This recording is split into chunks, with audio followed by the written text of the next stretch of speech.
we have an awesome guest for you all to listen to today. We have Bob Burg, and I feel incredibly honored and humbled to have Bob as our guest, because Bob is an authority on leadership, sales, and influence. All of these are so important for us as we grow our businesses. And Bob has sold millions of books. He's written 6, which include a whole series in the Go Givers range. And I absolutely love this book, Go Givers, Sell More, because there's so much in there that I resonate with and I absolutely love. But he has the Go Givers on leadership, on influence, and he's written books about endless referrals, and others as well. So, Bob, it's an absolute delight to have you. And thank you so much indeed for joining us today. It's a real privilege. You talk to massive organizations. You've got such a strong message. And yeah, big welcome to you. Thank you very much indeed for joining us. Pleasure is absolutely mine. Thank you so much for having me.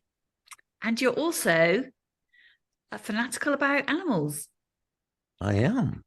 You have your own number of pets, do you? Or well, I'm a node in a pet rescue fostering network. So right now I have 1. I have anywhere from 1 to 3 at any one time until we are able to rehome them and find them their forever homes. So I'm pretty much in love with all animals.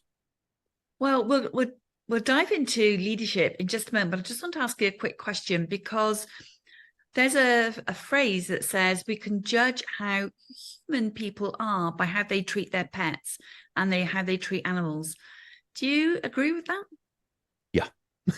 Unequivocal. In a nutshell, yeah. Yeah, in a nutshell, absolutely, yes. Absolutely, yeah. So it's how we treat our pets and how we treat other humans is so critical. Exactly. And there's a phrase that you use, which I absolutely love, and it says, give exceptional value to enjoy extraordinary results. And I just love that. Completely agree. I love it. Perhaps we could just elaborate on that just a little bit to kick off with. What does that mean to you? Yeah. So I think that's a wonderful question, and it is a great beginning. What is really the entire premise of John David Mann's and my Go Giver series or philosophy or Go Giver way, whatever one would call it? It's really simply this, and this is whether you're in leadership, you're in sales, you're a parent, you're a friend, you're what have you. And that is that shifting your focus, and this is really where it begins. Shifting your focus from getting to giving. Now, when we say giving in this context, we simply mean constantly and consistently providing immense value to others, understanding that doing so is not only a more fulfilling way of conducting business and living life, it's also the most financially profitable way as well. And not for any kind of woo-woo way out there, magical, mystical reasons. Oh, just give and good things will happen. No, it's not that at all. It's actually quite rational, quite logical.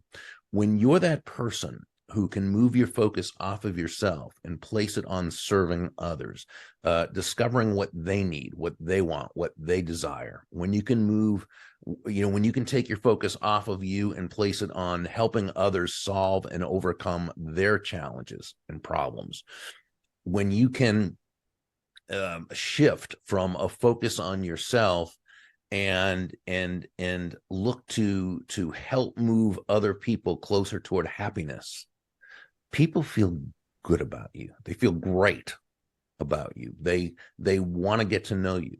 They like you. They trust you. They want to be in relationship with you. They want to do business with you if that's appropriate, if they need what you offer. But they definitely want to tell the world about you. They want to be what we call your personal walking ambassadors. So to the degree that you can focus on the giving of value to others, that's the degree you've created what John and I call that benevolent contact for success, and you will receive. Well, we might have some people listening to this show who say, but I can't keep giving because people keep taking. And I think that's a misconception. But what's your perspective on that? Well, I mean, there are all types of people out there. Okay. There are go-givers, which is what we've talked about. There are people who are pretty much what Adam Grant in his great book, Give and Take, what he calls matchers, who, yeah, they'll give, but they want to make sure that they're getting, and everything comes with a tit for tat, a quid pro quo, all that. And then there are people who are takers. We call them go takers, right? These are the people who are looking to take without having added value to the person, to the process, to the situation. Well, all three are different types of humans, and we need to understand that.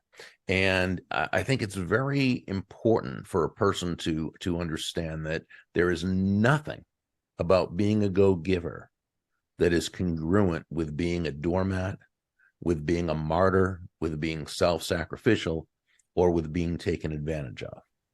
Okay. So do we ever have to deal with people who are go-takers? Sure we do. That's part of life. Yeah. We can still be go-givers, but we're not going to create a situation where we're going to be taken advantage of. So it might mean that we need to make sure to clarify and make sure that we're able to honor our boundaries by not only knowing in advance what we're willing to do and accept, but to make sure the other person does as well. Again, that doesn't usually happen and come up, okay? But if it does, that's what you've got to do. But here's the thing. See, you can be giving value to another person, great value to another person, and they may be a go-taker, but they're going to do business with you because they see it as being advantageous to them. Okay. So, one of the things I say when I speak at sales conferences is that nobody's going to buy from you because you have a quota to meet. Okay. They're not going to buy from you because you need the money. And they're not even going to buy from you just because you're a nice person.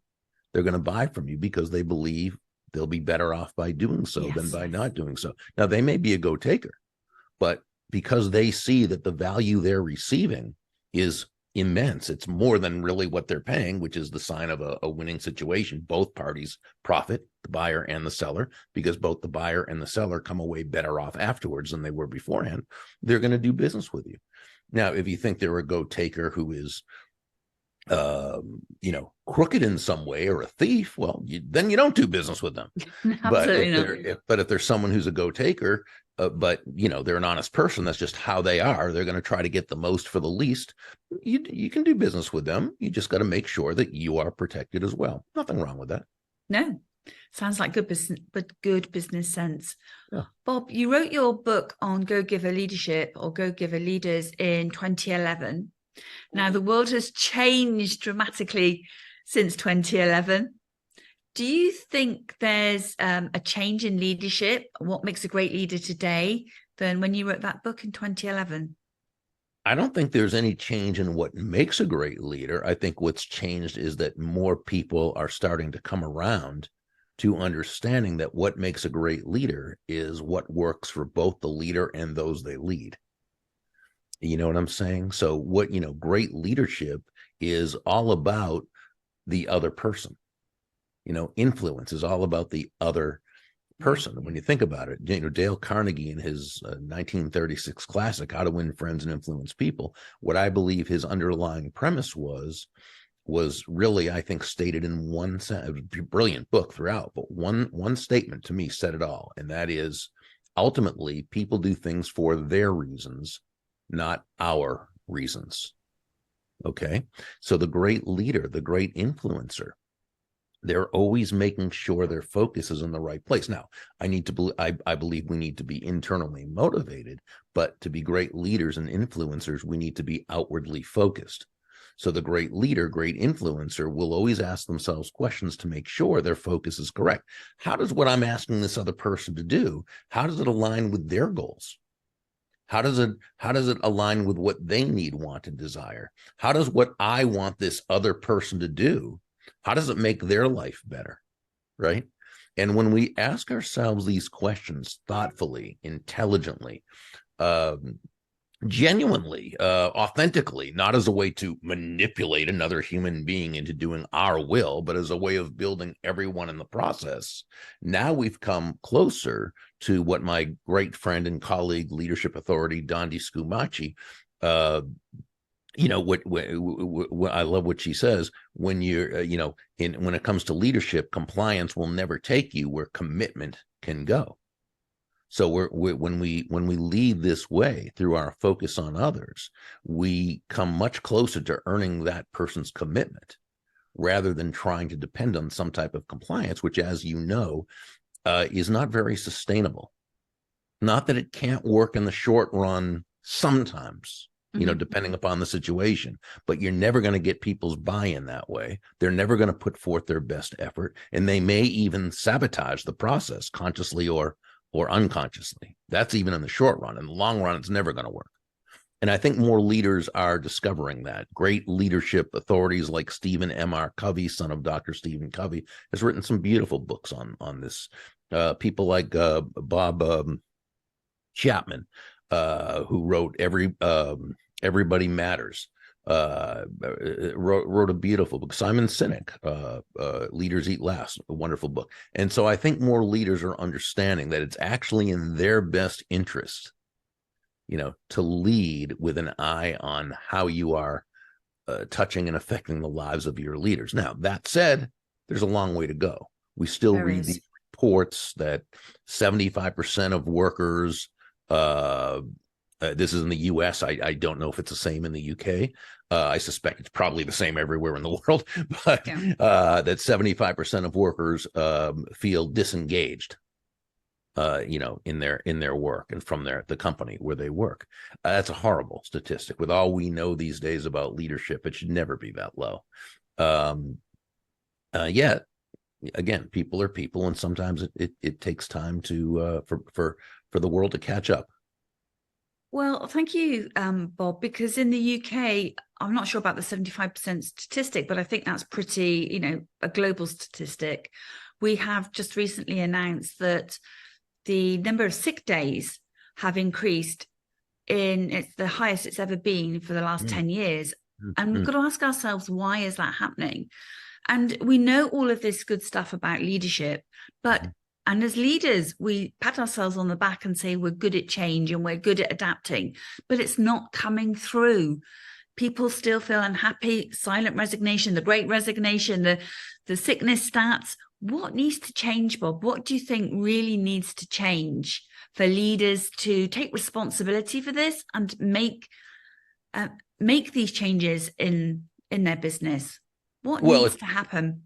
Yeah, it's going to be up to the individual leaders, because while we can lead from anywhere in an organization to a certain extent, and great speakers like Mark Sanborn and Robin Sharma have written about this, and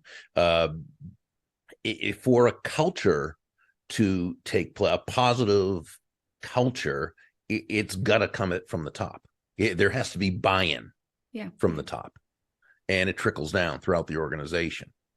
And if it's a culture based on trust and teamwork and togetherness and so forth, such as, again, Bob Chapman created with Barry Waymiller, a multinational manufacturing company, that's going to happen. Okay. And if not, it's not. So it's always up to, the leader. I think it's understanding human nature. And buying into human nature. And we talked about how, there's a difference between compliance and commitment. I think that's really important. Well, how do you, attain that commitment? Well, again, we talked about focusing on others and their needs, their wants, their desires, and so forth. There was a great study done and much written by two professors, Edward Deci and Richard Ryan from University of Rochester in New York in the U.S. And they came up with their self-determination theory, which has proven to be very true. And what it's about is the three areas that really that are the reason why people in an organization will grow, what causes them to be engaged, what causes them to grow, what causes them to improve. Well, the first is autonomy. It's having a sense of self-ownership in your job. Now, that doesn't mean you can just do whatever you want, of course. It always has to be within the context of a company and the company's values. But it's that feeling that you control your destiny, right? And you have, so that's the first. The second is competency leading to mastery. So that would be learning skill, knowing your job and being able to grow within that, always becoming better and better at what you're doing.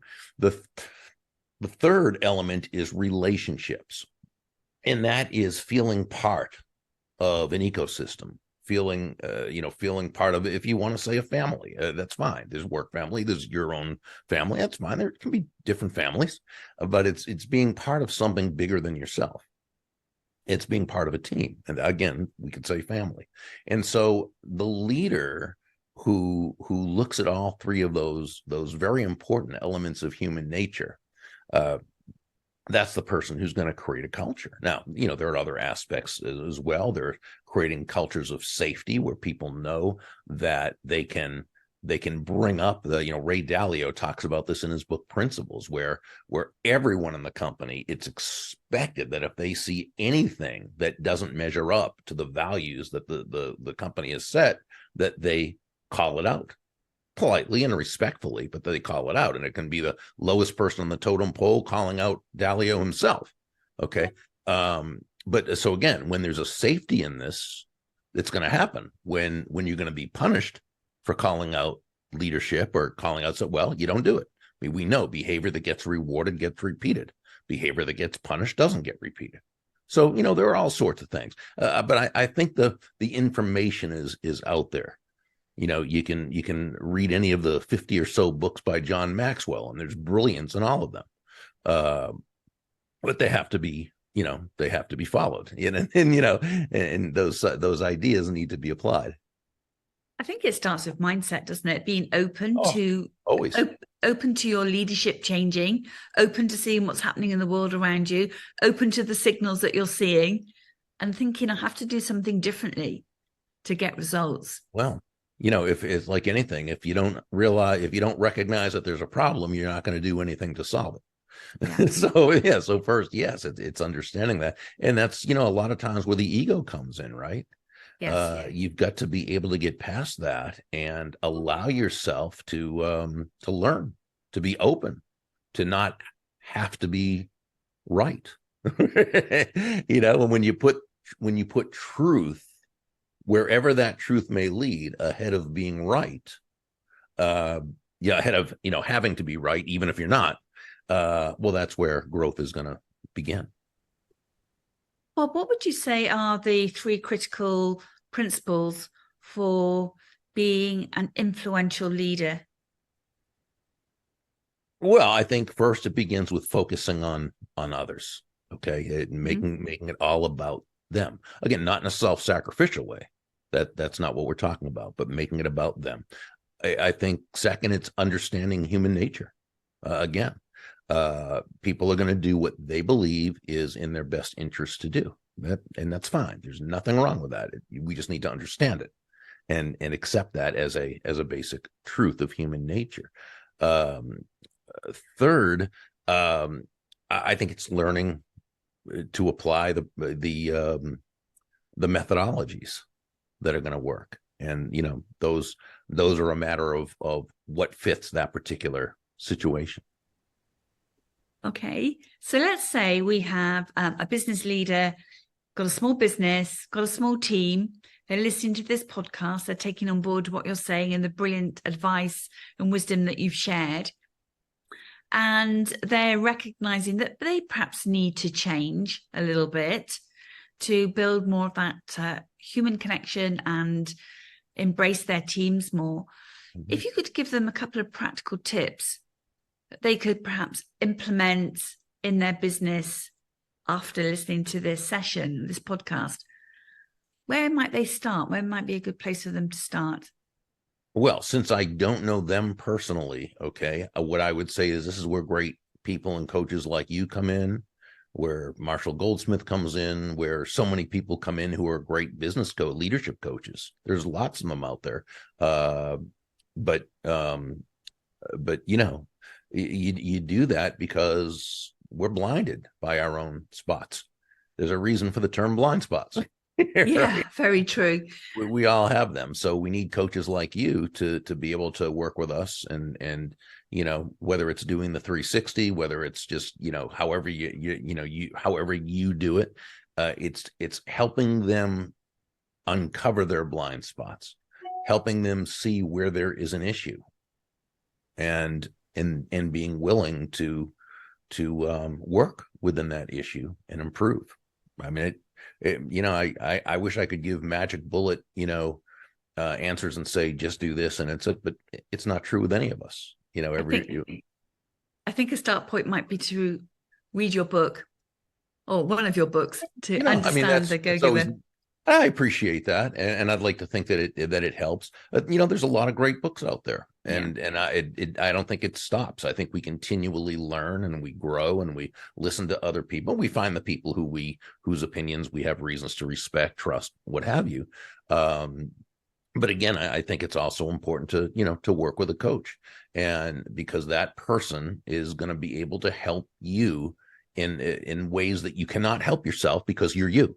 Right. Just like, I have coaches in my life because I'm me. I can't see all the things that, are blinding Bob Burg. Yeah. It's like those images where there's two pictures in one and they ask you, what can you see? And you can only see that one picture. And they say, look over here. I can't see that. I can only see the faces. I can't see the vase. Right.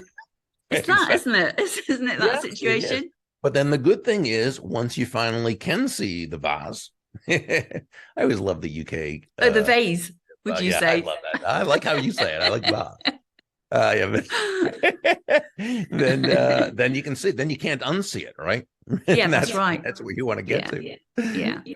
And that's why we need coaches to help us and to see that in ourselves. Yeah. Well, I'm really intrigued to know, Bob, where did the concept of go-givers come from? What happened in your life for you to see that this was a philosophy, a way of leading, a way of influence? I think there were a few things. I mean, I had great parents, so I got to see this modeled in front of me. How they treated people and so forth. So that was certainly a help. When I got into business, I was fortunate to have good mentors, but I also worked for some horrible leaders and I saw what not to do. We can learn from all others. And Jim Rohn used to say, from some we learn what to do, and from others we learn what not to do. But eventually I began seeing patterns in people who were what I call sustainably successful. And John David Mann, my co-author, in his career as an entrepreneur and then as a writer, he got to see those same things. So when we got together to write the book, the first book, we basically said, with all that we've seen, all the people we've talked to, all the books we've read, our personal experience, what are those traits, or what are those? It's not really even traits. It's just, what are those principles that sustainably successful people follow, whether or not they even knew they were following it. But if you went through each of those lives, you saw that they were always plugged into those five. In the original book, it's the laws of value, compensation, influence, authenticity, and receptivity, and it's all five. It's not 1, 2, 3, or 4, but all five of them holistically. And we go into detail in the book that you were kind enough to show earlier. And so that's really how that, how that came about. And those principles are really kind of reflected in each of your books. Is that the case? I haven't read them all, but I need to. Yeah, well, what we did, well, that's okay. But we took, those 5 principles, we named them different things because they were for in different contexts. But they were still the same principles. Those don't change. And when you're working with, organizations and they're adapting these principles, do they see a change in the financial performance of their business? And I know it's not just about the numbers, but you touched on this at the very beginning, that it will lift success, it will increase results and performance. So do you see that? Well, the numbers are important because they're a reflection, right? The numbers are a reflection. This is why we say, money is an echo of value, right? It's the thunder to value's lightning, which means the value must be the focus. So the value you're providing to your customers is going to result in the money that you receive. The value as a leader, the value you provide to those you lead is going to come back to you in terms of your effectiveness as a leader. It's also going to come back in terms of those that they lead in the organization, how the end customers or end users are treated in their experiences. And that's going to also come back in terms of money. So absolutely. So, there are companies who, we've noticed have basically run their businesses this way for a long time, and they've been sustainably successful. There's others who we've come into and it's helped them. And the reports are that, yes, they have been more successful financially as well. We always love to see that because, again, we know that the financial results are a reflection of the value that they're providing. That's an important way to look at it. The numbers are important. I wasn't trying to say that they weren't. Oh, and they're not important. I understand that. I think just when people sometimes hear the term "go giver," they think, "Oh, we don't care about money. Money's nothing." No, no. I wasn't saying you were saying that, but I just know that there are people when they hear "go giver," they think that's. They also, when people hear "go giver," they think, "Oh, that's giving stuff away." Well, that's not what it's about at all. Or they think, "Well, you're just lowering your price, giving it," right? No, go givers actually tend to be at the higher end of the scale, the price scale. Why? Because we're focused on high value, not low price. When you sell on low price, you're a commodity. When you sell on high value, you're a resource. It's just so it's not that, again, as you were saying, it's not that the numbers aren't important. It's the focus can't be on the numbers. Okay. Because again, no one's buying from you because your numbers, you want your numbers up. They're buying from you because they see immense value in doing so. When they buy for that reason, the result is your numbers will go higher. Your numbers will increase. I mean, it's the principles are resonate so deeply with me. I absolutely love them. I love the fact that you've captured them in your books. And there's something in the Go Givers Sell More book that honestly, it was an epiphany for me when you talk about when there's an objection in closing the sale. And instead of being adversarial about it and getting all kind of defensive about it, you go with them and you step into their shoes and see it from their perspective. Right. That's so key. Well, when someone has an objection, first of all, there are several reasons. One might be that they simply don't see the value that they're going to receive as exceeding the price that they're being asked to pay. So if the price is here, and remember, price is a dollar figure, it's a dollar amount, but or pounds, but value is the relative worth or desirability of a thing. Value is always in the eyes of the beholder. So if the value's here and the price is here, they're not going to buy. If the price is here and the value is here, they're going to buy. So one reason for the objection might be that they just don't see the price or the value as being as high as the price. And you might get well, your price is too high objection. That's fine. But it might be that it's not that at all. There may be some underlying cause for why they see the value being here and the price is here. And those are usually unanswered questions. Okay. Now, they don't necessarily always know what those questions even are, because as a business person, we know our business and we know everything about it and we do it every day and so forth, but the customer doesn't. And so they may not know exactly what they should be asking in order to feel the value is up here. And so what they do is they'll just instead come up with a a reflexive objection. Your price is too high. I need to think about it. I need to ask my brother-in-law or whatever, your sister-in-law, whatever it happens to be. I need to, sleep on it. Again, they just don't know. So what happens is if somebody provides us with an objection and we get defensive about it, what we're really saying is, I don't care as much about you as I care about the money, right? Well, they're not buying from us for that reason, because we want the money. They want to know we care about them and that we're there to serve them. Okay. So what we want to do is welcome that objection, first of all. We want to thank them for it. We want to make them feel good about it. We want to assure them that it's, fantastic that they asked, because really you need to feel good. You need to feel comfortable about this if we're going to be able to help you to, what have you.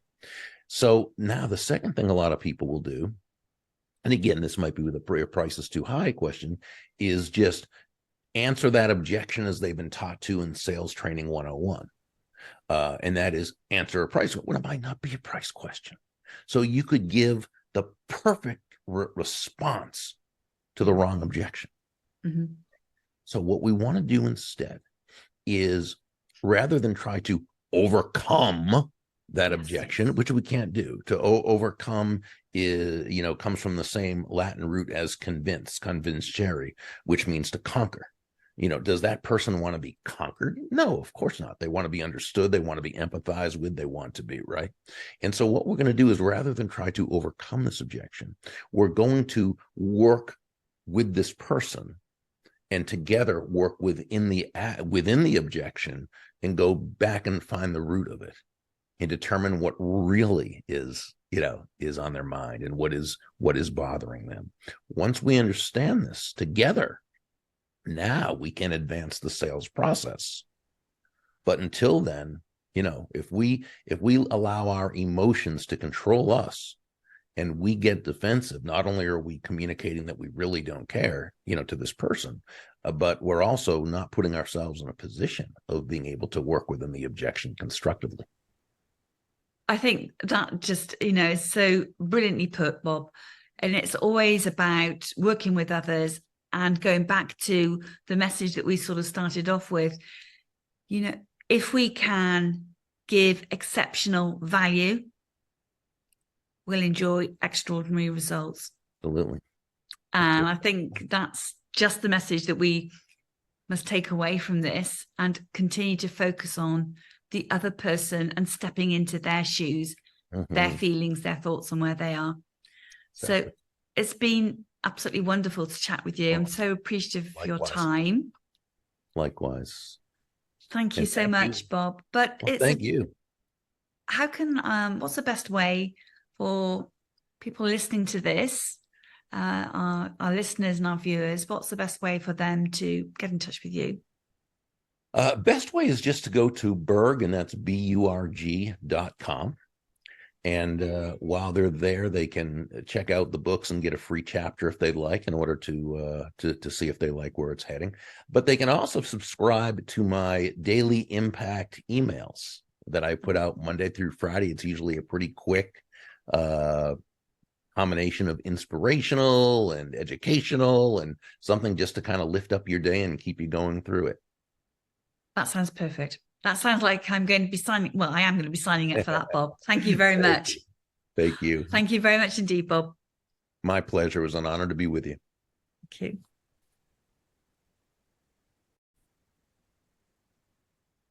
Bob, it's been amazing to have a conversation with you. Absolutely loved it. So let's just talk about the one thing that leaders need to keep in mind to be successful leaders. What would you suggest? I think it really comes down to an understanding that great leadership is all about those you lead. It's never about the leader. It's about those they lead. It's understanding why people are going to do the things they do, right? It begins with a very basic understanding of human nature. I always loved what Dale Carnegie wrote. I think it was his underlying premise in his classic How to Win Friends and Influence People. And this is where he wrote that ultimately people do things for their reasons, not our reasons. So the great leader is always questioning themselves to make sure they're focused in the right direction. I think we need to be internally motivated, but we need to be outwardly focused. So the great leader is always asking themselves, well, how does what I want this other person to do, how does it align with their values, with their needs, with their wants, with their desires? How does what I'm asking this person to do, how does it solve their challenges and help them get to where they want to go? And, when we do this and ask those questions thoughtfully, intelligently, genuinely, authentically, not as a way to manipulate another person into doing our will, but as a way of building everyone in the process, now we've come a lot closer to earning that person's commitment, as opposed to trying to depend on some type of compliance. It always reminds me of what the great leadership authority Dondi Scumaci, how she puts it. When it comes to leadership and influence, compliance will never take you where commitment can go. And that's a key differentiator. Exactly. It's been an absolute pleasure to chat with you, Bob. Come and join us and listen to the podcast, Leaders Succeed podcast, where Bob shares tremendous amounts of wisdom, value, principles, insights. It's been a hugely enjoyable session. Thank you so much, Bob. Loved speaking with you. Thank you, Rebecca. Thank you.